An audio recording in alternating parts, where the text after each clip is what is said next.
الله الرحمن الرحيم يا شباب. اخوكم معتز من السودان.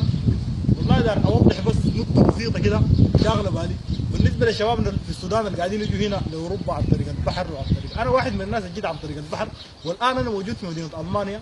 والله الوضع يا شباب زي ما نفس ما انتم متخيلين، ما نفس ما انتم قايلين انه البلد دي هنا نعيم وجنه وشنو ياخذوا دنيا حلوه. البلد دي والله غير القرف والسنن والديره والفارغه اللي انتم فاهمين الوضع بتاعها كيف، ما في شيء جديد. فيا اخي نرجو من الجماعه كلهم اذا الناس عندها فهم في راسها يا اخي والله تقعد في السودان ده وتجاسف هناك حنكه وتعيش جوا. فالواحد فيكم لو مرق من السودان وطلع اول ما يمرق والله غير الظلم بشوف السعوديه مصر ليبيا تونس العراق المغرب كله والله غير الذل ما في اي شيء، في بس قرف وذل وهوان وانتم فاهمين الحاصل. واخوانكم في السعوديه قاعد يوروكم ناس الجداد ده انا ما دايروا وناس ما عارف شنو الكلام ده كله، انتم جاكم واقع لكم وشايفين الحاصل بعيونكم. والله اوروبا ما تختلف عن البلد ديك بشيء. يا هو الثاني في اوروبا والله فلس وقرف وما في شغل وما في قروش وتتعلم لغه وتقعد عاطل، والله نفس الكلام. اوروبا ده تعاني من ركود في الاقتصاد وتعاني وتعاني وتعاني ومن الارهاب ومن حاجات كثيره. فوالله نازل نظرتهم للاجئين اللي بيجوا هنا ديل والله نظره بتاعت الكلب. والله هنا الكلب بيغيموا اكثر من البشر. هنا الكلب لو شافوا كلب وشافوا افريقي لافي والله ممكن يمشي يطعموا الكلب ده، لكن الافريقي ما عندهم يمشي. النازل هنا الكفر على اصوله، يعرفوا الكفر على اصوله، هنا ديل الكفار على اصوله.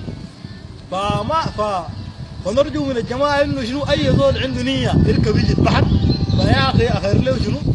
اخير له والله يقعد قبله هناك عشان ما يخش في مواضيع ثانيه وجنون ونفسيات وكلام كثير كده ما بداعي له. فاحنا هسه مسكنا الماسوره، فلاقين والله ما دارين اخواننا السودانيين يمسكوا نفس الماسوره دي ويخشوا في مواضيع كده ثانيه، واللهم قد بلغت فشل.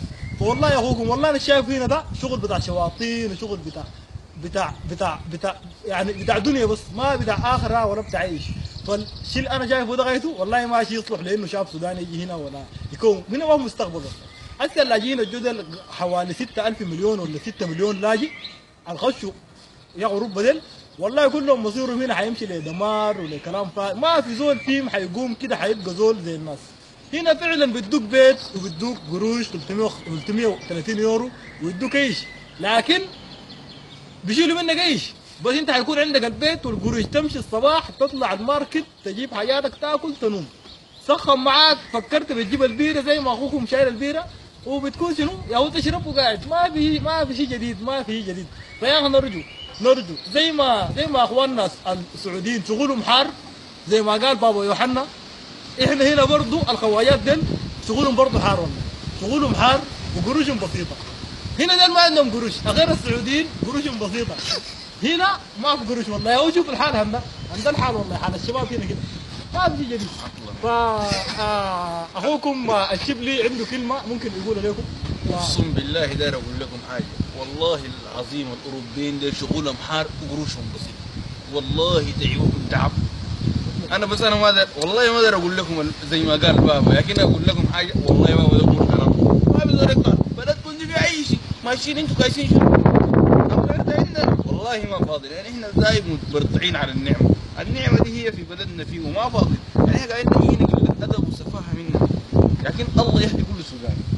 وثانيا يا اخي نحني اخونا طارق جيب الله، والله اخونا طارق جيب الله ده كلامه عين العقل وزول ما شاء الله فاهم، بس عنده الفاظ كده شويه سيئه، لكن اخونا ده والله زول كلامه مين.